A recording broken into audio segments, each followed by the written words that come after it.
3,500 miles from Moscow, Vladimir Putin flew to Russia's Far East today, visiting a space center with his closest ally, the Belarusian leader Alexander Lukashenko. Here he defended his country's actions in Ukraine. We are helping, he said, saving people on one hand and on the other taking measures to provide security for Russia itself. It's obvious we didn't have any other choice. This is the right decision. And, he said, peace talks had reached a dead end. His visit marks the anniversary of Russia sending the first man into space.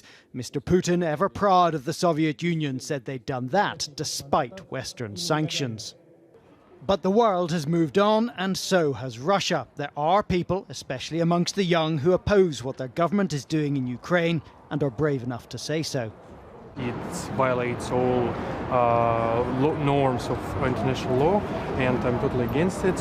Are you worried about what speaking out like this might mean for you? But I was afraid for too long, and I think now we should speak up, Russians, because we somehow isolated in the world, and I think the world should know that there are many Russians who are against this. But in truth, there are even more Russians who support it.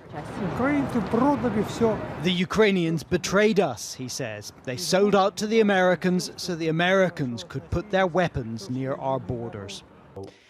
Even Russia's last remaining independent polling company says the conflict has increased the percentage who say they support Putin. Because October last year it was about 63, something like this. So already with the escalation started, the rating was going up, but it went up considerably during March. End of March, we had about 83% support. So there is little sign that domestic pressure will make Mr. Putin change course. However isolated he and his friends are looking on the global stage. Carl Dinnen, News at 10, Moscow.